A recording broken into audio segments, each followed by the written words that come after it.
is Tammy Leader, and I am with the Army Substance Abuse Program, and we are hosting Alcohol Awareness Month in the month of April. And with me today is Casey Daly from the Substance Use Disorder Clinic. She's the clinical director, and she's going to give us some real interesting facts on things that we need to be aware of as leadership and soldiers when it comes to the topic of alcohol. Today we're going to talk about the impact of the leadership on the military drinking culture. Thank you so much for having me, Tammy. One of the big things that we wanted to talk about is recognizing in a leadership position on Fort Drum, how are our decisions and actions affecting our soldiers?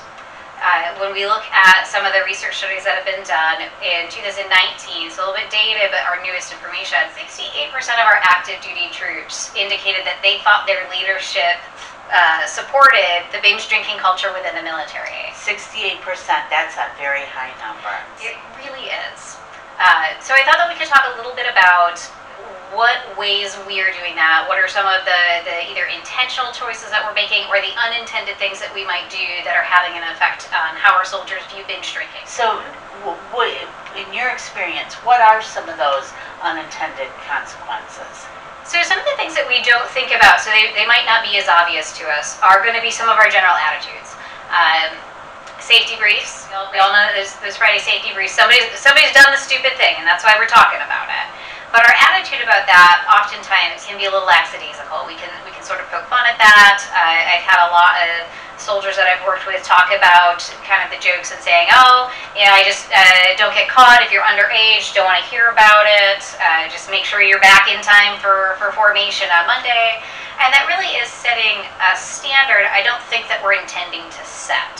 And I know myself in my troop trainings, I hear a lot when I talk about where a lot of the DWIs, where do they happen? Mm-hmm. At the gate. Absolutely. And I hear soldiers again will joke about, I've driven through the gate intoxicated and didn't get caught. But unfortunately, that luck isn't going to last forever, right? Of course not.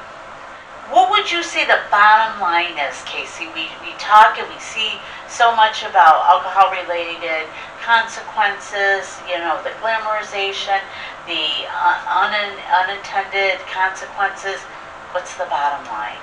So the bottom line for me, if I'm talking to the leaders out there, is what message do you want to send? Because the binge drinking culture that we have in the Army is going to affect your bottom line. It is going to affect your mission readiness, and it is going to affect your fighting force.